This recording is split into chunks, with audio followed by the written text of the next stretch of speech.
Welcome to Wednesdays with Wayne. Spring is one of my favorite times of the year as the entire garden is coming back to life after months of dormancy. It is also one of the busiest times of the year, so it's rough to actually take the time out to enjoy it. So I thought I would take you on a small garden walk and show you a little bit about what's going on in my yard. I know that you've heard me talk time and time again about the hellebores, but here is a month later. And take a look at these beauties. They still have some color left. They're tolerant of these very, very cold nights.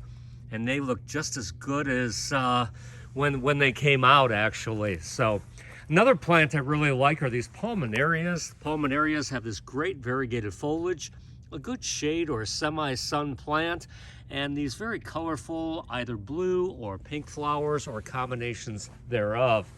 There's a little bit more of the hellebores still kind of doing their thing. This beautiful weeping Norway spruce is a nice little specimen in my front. The hostas, I love when the hostas emerge from the ground.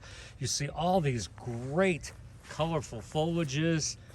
The biggest problem with me and the hostas is that I do have a little bit of a deer issue, especially in the springtime.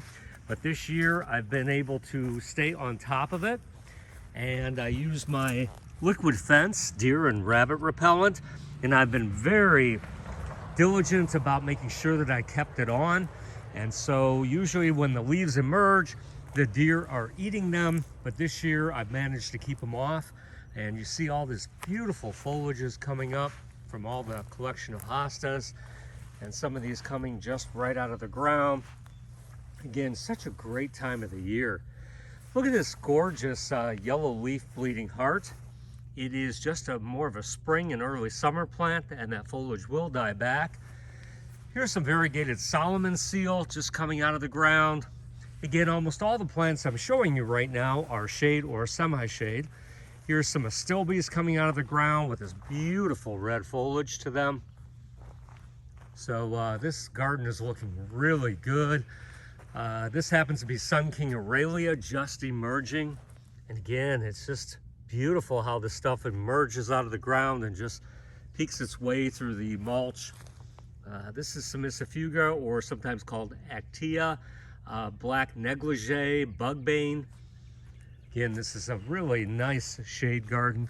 The redbud is starting to do its thing. This is one called Merlot with the deep pink flowers on it, and it will have burgundy foliage to it. For the sun, I'm really enjoying this purple flame iris, which came out of the ground, just this really deep purple, and is kind of greening up now. Great for the full sun. As I come up my hill here, the Hakona Chloa, or all gold Japanese forest grass, is starting to emerge, just brilliant yellow.